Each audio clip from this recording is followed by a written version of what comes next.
Abantu babimenyereye umigenzo yo kuva kera hapipi batangura inga kuri borabora twaje ikintu mbona nuko naho hogwa neje aho zogwe imvura imeze gute tuzotamba tuzoba duhari ba itariki 31 ku kwezi nyene azo bari kwa kane mwijoro ubizi hari umu DJ avuye muri Amerika twa Fully Focus hariho uvuye mu Faransa yitwa DJ Saido naramaze navuganye n'abapadiri nababwiye nti imisa zose mwiyaranje zizohere saa 4 DJ Lewis avuye muri Swede hari indirimbo yagiranye indirimbo yitwa Sauce yagiranye na Prise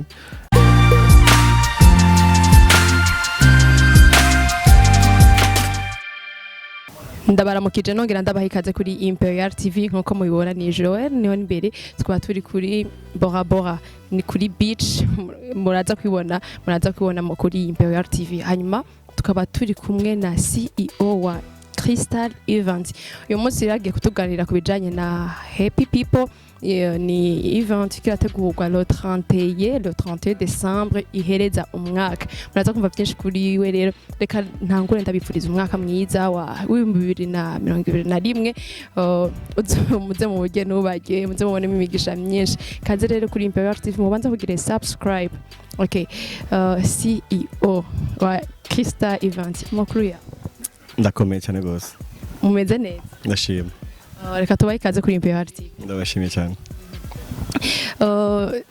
amazina ya CEO wa Cristal Event benshi baramuzi mugabo reka wabwira amazina ya je twabizimana Paulin yego abari abanzi ku izina rya DJ Paulin okay umusanzu muko murategura Happy People akaba ari ijya kabiri Cristal Event teguye Happy People kubwanyu kweki mwatoye gukorera kuri Bora Bora kandi ari kure igisagara nkuko abantu babimenyereye umigenzo yo kuva kera hapipi batangura inga kuri Bora Bora twashatse kubandaniriza aho nabandi batanguriye yego okay mwebwe nka Cristal Event ni ya kabiri mutegura Happy People ni nakaye kabijya karusha umwaka wa mbere ubu nakaye kabijya nibaza yuko abaje kuri edition ya mbere yabaye mu kwezi k'umunani l'année passée bararyohewe cyane gose mwarabonye ingene byari biteguye ubu ikintu tuzofata tugira duhindure ko azo ari bonane tuzohindura na decoration nese wacho kimwe l'année passée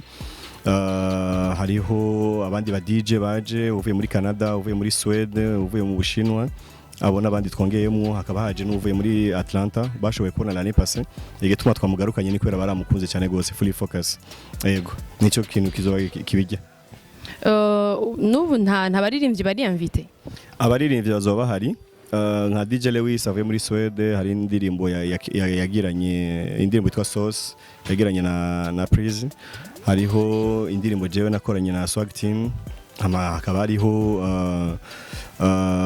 Doucement ya Vania Ice na Boom Boom ya Triple Blame nabo nyine bazoshobora guperforminga umunsi yego mbega tumaze imisi tubona kenshi ibiteramo ko birategurwa mu tuvuge muri uyu mwaka canke muri aya mezi sinzi ingene twivuga ntibiko biritabirwa cyane n'abantu nka Cristal Event muko barabitegura gute canke ntabwo babibateye sinzi ivyo bitaramo mushaze kuvuga ivyo ari byo ko mwarabonye twarateguye ingozi byitabiriwe n'abantu benshi cyane gose abari baje kuri Safi Beach kuri uwa Mungu mwarabonye twararonse abantu batari bake kuri concert ya Arafro nibaza ko twe bitaturabivye bashatse kuvuga en general abandi bantu ko rategura ama event ntibiriko biritabirwa cyane mwebwe nka Cristal Event nibishobora kwatera ubwoba ko mwebwe iyo munategura ishobora kutitabirwa atwaje ikintu mbona nuko naho hogwa neje aho zogwe imvura imeze gute tuzotamba tuzoba duhari yego abantu bazovyitabira ari benshi cyane gose amaze kugira ama reservation benshi cyane gose turazikoze abantu benshi cyane gose yego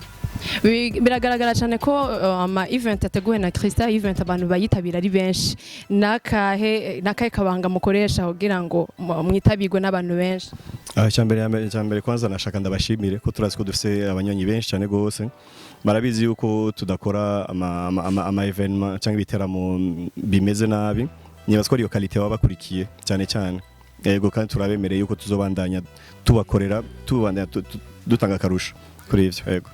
Okay, DJ Paulin, reka dufate nka 5 minutes ubwira abantu ingene biteguwe amasaha aho bizobera bavyumvise ko ari kuri Bora Bora, ubabwire uko biteguwe vyose. Bizoba itariki 31 ku kwezi nyene azoba ari kwa kane mwijoro, izotangura saa 2 yo mwijoro, ama tuzoshikana umunsi ukurikira itariki imwe saa 6. Yego. Mufise urutonde rw'aba DJ ni benshi cyane gose, arabo muri cristal, abavuye hanze, ari abaririmbyi bazoririmba, hama n'abandi ba invité de marque benshi cyane gose dufise uwo munsi. Yego. Mbe kwinjira nangaye? Kwinjira muri VIP ni 30,000, hama no muri simple ni 10,000. Yego. Okay. Murashobora kutubwira uko biteguwe uwo munsi, ingene Happy People biteguwe, abazoba bahari bose nta kibazo mashobora kutubwira? Nkuko mubizi hari umu DJ avuye muri Amerika yitwa Fully Focus, hariho uvuye mu Faransa yitwa DJ Saido, hariho uvuye muri Swede yitwa DJ Lewis, hakaba hariho na jewe nyene DJ PAULIN, hakaba hariho na DJ Bulot wo mu Bushinwa, na DJ Frank na DJ Verson abaresident muri Crystal Night Club. Yego, tukazotangura saa 2 y'ijoro kugeza umunsi ukurikira saa 6. Kwinjira naho ni 10,000 muri normal na 30,000 muri VIP. Yego. Murashobora kutubwira amaprix ku bintu ngaha muri Bora Bora bizoba bimeze gute? Bizoba ari ibiciro biri hasi cyane gose. Yego. Muraza mwishikire murabe hari ama promotion menshi tuzogira. Yego. Nta prix iriho ko dufate kurya bavuga ngo ikinyobwa naya. Yego, urana nko ku 10,000 uza ufise droit y'ibinyobwa 4. Ibishaka vyose muri Brarudi. Yego. Okay, DJ Paulin nka CEO wa Cristal Event, amajambo ni menshi akaravuga ngaho hanze ngo abantu bakwitabira ngo ibiteramo ngo baraba umuntu aba yagiteguye. Ku bwanyu nka Cristal Event mwivuga kwiki? Ndabashimiye kubona dufise abanywanyi benshi badukurikirana. Kuri icyo simo n'ikintu cyo no kongera ko nimba dufise abanywanyi benshi badukurikirana twandabashimira cyane gose. Yego. Ni nabo batuma n'ibiteramo byacu bitera imbere kandi biba vyiza cyane. Nibaza ko mutataho ikibazo nabajije abantu amajambo ni menshi ngaha mu gisagara ca Bujumbura, aho bavuga yuko abarundi bacu mu kwitabira ibiteramo babanza kuraba umuntu aba yagiteguye.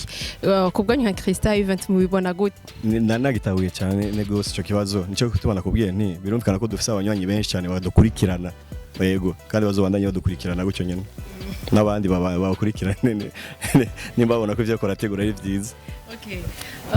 Sinzi akajambo kanyuma mwabwira abarundi n'abarundi kazi abantu bakora dukurikirana bose sinzi ko ari kuvyerekeye Happy People canke ibindi. Naramaze navuganye n'abapadiri nababwiye nti imisa zose mwiyaranje zizohere saa 4 murekura abantu baze muri Happy People, hanyuma turazi neza ko hari abantu bazoba barasenga, nabo nyene hariho benshi batubwiye ko bazoza mu gatondo, tuzobakira bose nta ngorane nimwe. Karibu mwese nta numwe dukumiriye. Mukurangiza reka Imperial TV twifurize Cristal Event umwaka mwiza wa 2021, twongera dutumira n'abarundi kazi kuza muri ico giteramo ca Happy People ko twumvise n'ibintu bidasanzwe. Aba DJs bose sinzi ko bazoronka umwanya, eske bazoronka umwanya ukwiye amuga ijoro ni ijoro ni rero umva bazovuza no mu gatondo. Twese tuzoronka umwanya wo kuvuza, nawe uvuze iminota 30 twese tuzoronka umwanya wo kuvuza n'ukuri. Karibu cyane gose. Mugabo kuri kimutahaye akanya abaririmbyi b'abarundi benshi, mwahaye akaryo aba DJs umuntu bamaze kurikirana iyi Happy People muramaze kubona neza yuko nta mwanya mwisho kuririmba, nta mwanya umuntu aba afise wo kumviriza abaririmbyi cyangwa ibiki. Ubushaka kumviriza umuziki uri kurayaga uri kuranywa. Yego, nabo bandi ni kwera ni just promotion shaka kubagirira kwera abaririmbyi benshi dukorana. Messi no nta baririmbyi twunda gushiramo. Yego. Okay, DJ Paulin reka tubashimire. Ndabashimire cyane gose, ndabashimire Imperial TV kubona yamidukurikirana mu biganiro byacu byose. Yego. Okay, reka tubashimire cyane mwebwe mwese mwakumara dukurikirana, twongera twifuriza umwaka mwiza nibihe byiza. Nongera tusubira kubatumira kandi kuza muri iki giteramo vraiment. Igiteramo kizoba kiryoshe, nta gusinzira mwabyumvise, hazo bara DJs bagiye batandukanye, bizo ari ibintu biryoshe cyane. Ndabashimiye cyane, mubandanye mugira subscribe kuri Imperial TV, turabakunda cyane. Ciao.